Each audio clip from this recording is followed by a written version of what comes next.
Welcome to our next edition of Tiger Eye Talk. My guest today is Angie Carlson, and she's a financial coach who refuses to let people be trapped or stay trapped in their never ending money conversations in their head. We're all guilty of that, right? Picture this: a family stuck in the same financial pattern for 7 years. 7 years of the same arguments, the same fears, the same solutions that never stick. Angie stepped in, and 5 months later, complete transformation. That's amazing. That's not luck. That's what happens when you combine a BA in mathematics and communication from Central College with 4 years of watching individuals and families break through barriers everyone else said were permanent. While other coaches hand you budgets and spreadsheets, Angie hands you the keys to conversations that actually work. Her clients don't just pay off debt, though 35K in 4 months isn't unusual. They don't just build wealth.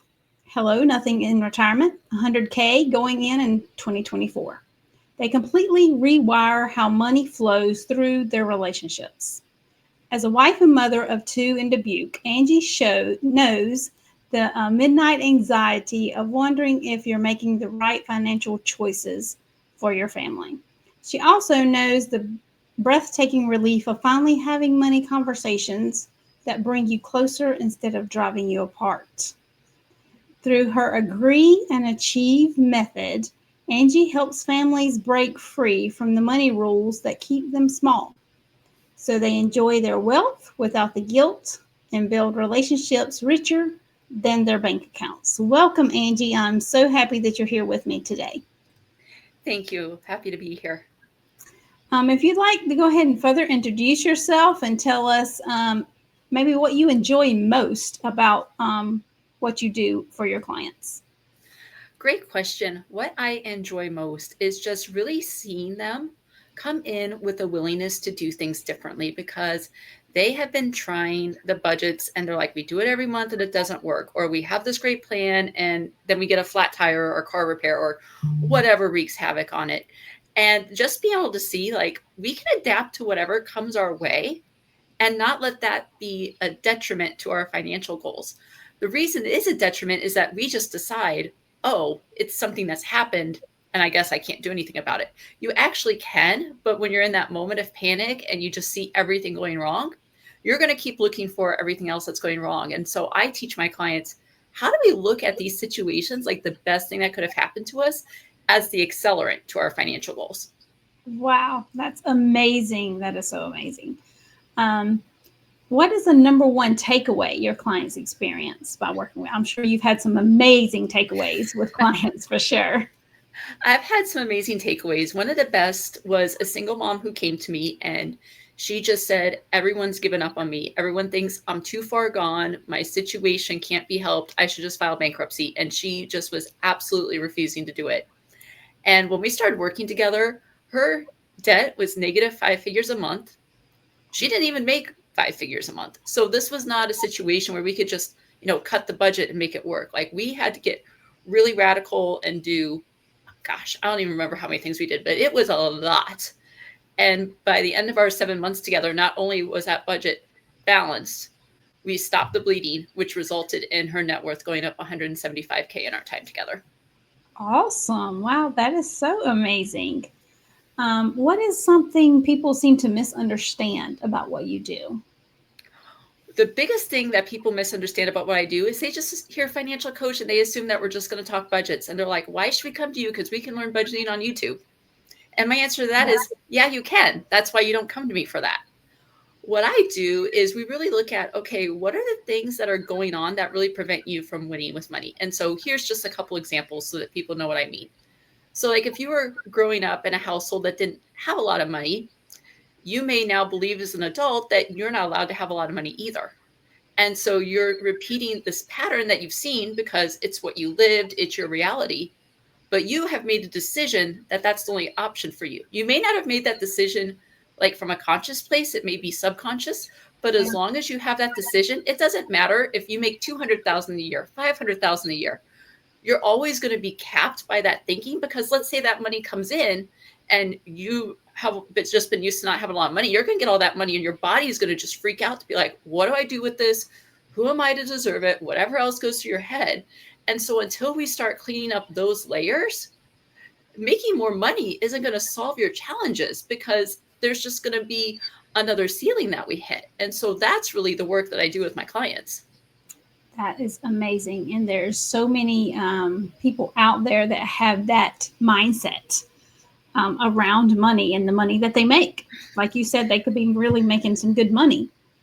However, they're still in that mindset.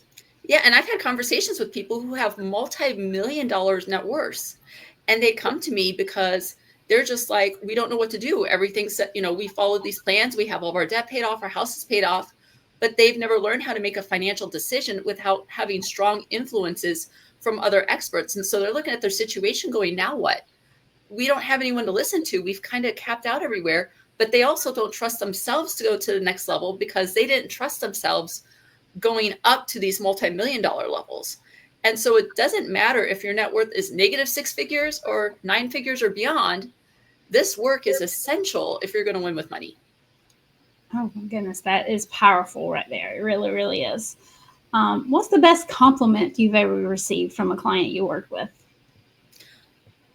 I hear variations of, you've changed my life, you've changed our relationship, you've made our marriage better. Like, don't get me wrong, my clients have paid off over $1 million of debt. I mean, their net worths have gone up. I mean, we have had some very, very cool financial results in my container. Awesome. But the best results are the ones that are like, I'm teaching my kids a different way. My kids are seeing the change in our relationship. We go to bed feeling better at night. We went from struggling over to making a $300 decision in 6 months to making a $100,000 decision in 10 minutes and never looking back. And those are the skills that are going to keep them on the path going forward. That's amazing, because that's some big changes and big differences right there. Who are the 3 most influential people in your life that has impacted you and, helped you choose this journey? Well, the top one would have to be my husband, because we struggled with this for a long time. The fact that we are still together sometimes blows my mind. Like, just to be completely honest, like, things look really great now. They were not always that way. So definitely him. And the other 2 have to be my boys, because like, they've just gotten to watch our journey, and they even comment, they're like, Mom, you used to get so frustrated when you lose your keys. And like, Sunday I lost my purse, and I was just like, okay, I'm going to go find it. And my boys were just like, who is this woman? What happened to Mom? Like, Mom normally like would be in tears. She'd be crying. It would ruin the day. And now she's just like, it's going to turn up and be fine. And so like, knowing that my kids are like seeing like the work that we've done, and just like knowing the impact we've made on their life, the impact on their future relationships, like, that's amazing. Yeah. I mean, it's worth all the work I do. Like, even if I would never sign another client, like, just the way my relationship and my voice have changed as a result of this work, like, that's amazing. And yeah, it's so hard to put in words. I absolutely love what I do. That's awesome. What is one of your biggest pet peeves when working with clients? One of my biggest pet peeves is, I'm going to say, let me think about this. I have a couple, and I'm debating. One is being on time, but as a business owner, I'm not as good at that sometimes, because things run over, things happen. So I've had to really learn to give myself grace. But like, if my husband and I want to go somewhere, it's like, okay, babe, I said we were going to leave at 8:30, and it's 8:30, you're still sitting in the chair. Like, 8:30 means like your butt's in the car ready to go. So that's one of the things that's there. And sometimes a pet peeve of mine is like miscommunication. Like, we say things with great intentions, but I've been married almost 18 years. My husband cannot read my mind, and I really struggle with reading his. So if my husband can't read my mind, I have to be very clear when I communicate about what I do, because anyone listening to this can't read my mind either. And if they try, it's probably not going to be with my intent. And so one of the things I try to do is, like, if I put out a post today defining like 3 C's, and I also put what they were, and I'm like, a 2-sentence description of what it looks like, so that we're all on the same page. Because if you're coming to work with me, I want you to know before you have a call with me, is Angie the right person for you or not? Because if not, I don't want to waste your time. That's cool. But let's work on getting the fit. So that, I guess that would be 2, but that's what we're doing. And that makes a big difference too. Everybody might not be the best fit to work together. So you will make sure that they are. a good fit for you, and you're a good fit for them as well. Absolutely. What is one thing your business successful has been very successful, a successful venture, if you will, that you did not expect?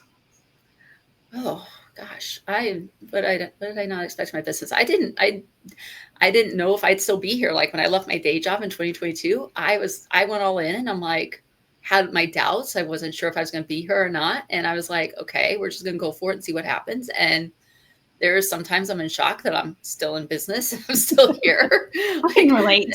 Because there's a lot of people who were like, this isn't going to work. You're crazy to give up a director level job to do this. Like they were just giving me all their thoughts. And what I've learned through that experience is the fact that I did this brought up something in them that showed them they wanted to make the leap I did, but they just didn't have the confidence or the want to do it. And the fact they saw me do it was making them very uncomfortable.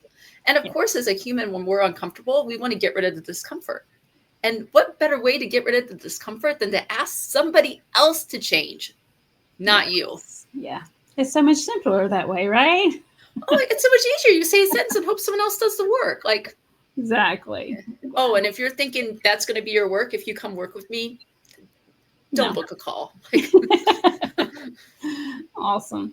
So, what is the most important lesson you've learned over your career as an entrepreneur? The most important lesson I've learned is to trust my decisions. I would rather trust a decision quickly and be wrong than to overthink a decision for 3 to 6 months and go nowhere. Because I could make 4 or 5 wrong decisions in that period and still be further ahead than if I'm still trying to figure out the next right step. Very good. Very good.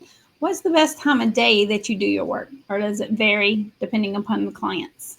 I mean, I typically take client appointments on Monday evenings, Tuesdays during the day, and Thursday afternoons and evenings. Now, admin work is going to fluctuate based on my schedule. Like right now, my kids are home for the summer, so we might be out doing some more stuff during the day. I might be working later at night. It seems like I always get like my creative flow like between like 11 p.m. and 3 a.m. So if I get one of those and I'm not busy the next day, we're up working through the night because things are coming through. That's when you're documenting it. So I do try to keep my client appointments on the same calendar schedule and then do my admin work accordingly. Awesome. Awesome. What is your favorite productivity hack for entrepreneurs or for you in your business?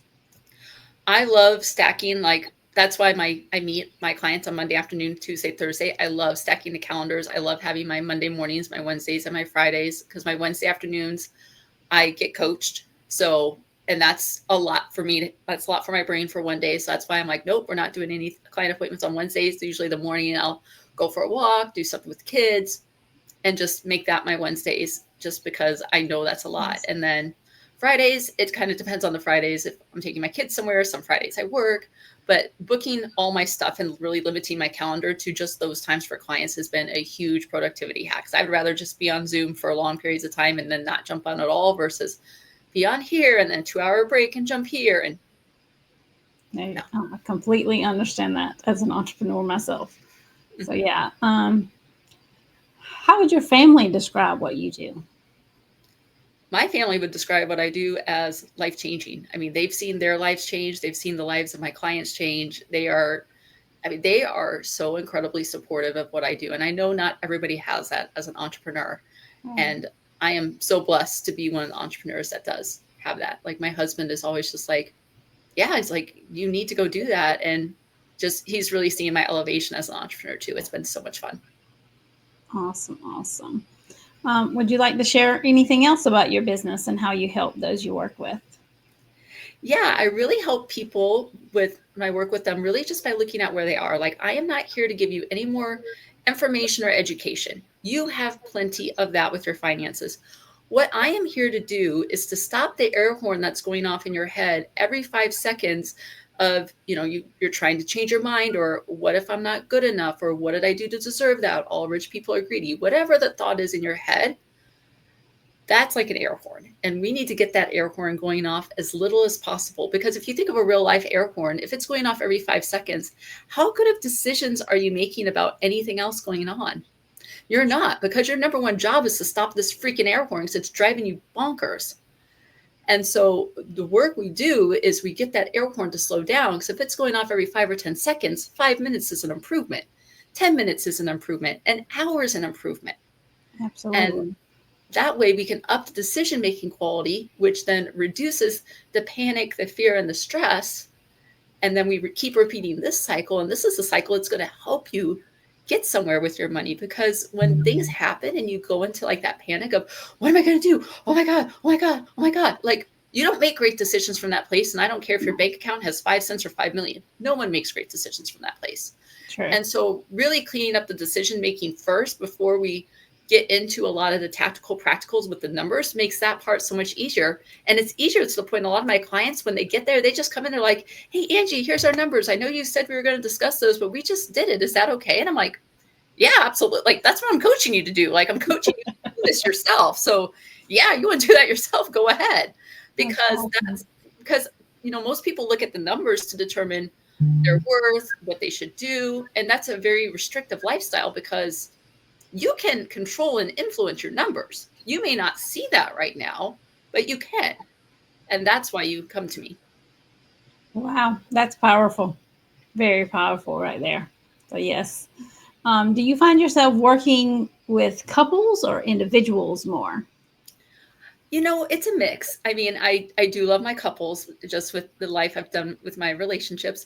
But I've also noticed as individuals, that conversation piece happens a lot in your head. And in couples, it gets amplified. Because if you don't know what's going on in your head and your spouse asks you, like, hey, what would you like to do? You feel like bad for not knowing the answer to the question. You don't know what words to say, and your spouse is frustrated. And so we normally think of 1 + 1 is 2, but when we work with couples in this work, it's more like 1 + 1 = 5, because everything's so amplified. Wow. Yeah, that is powerful. And I can see that with a couple for sure. Mhm. For sure, for sure. So, for those that are watching, how could they get in contact with you if they would like to learn more? Yeah, the best way to get into contact with me is to follow me on social media on Facebook and Instagram, and that is at Finance Coach AC. I did type it into my name thread, but I'm not sure if that's all going to fit on the screen. Or they can email me at Angie@carlsonfinancialcoaching.com and let me know that they watched the podcast. Awesome. Awesome. I encourage any of you listening out there, if you have money issues or you just want to get on the right track with your money and your money mindset, reach out to Angie and she can help you with that. Thank you so much, Angie, for being our guest today. This is a very, very important topic for sure, not just for entrepreneurs, but, you know, just people in general, just because there's so many people out there that don't know how to manage their money in a good way to where it's going to be beneficial for everyone, their whole family, for sure. Absolutely. Thank you so much. You're welcome.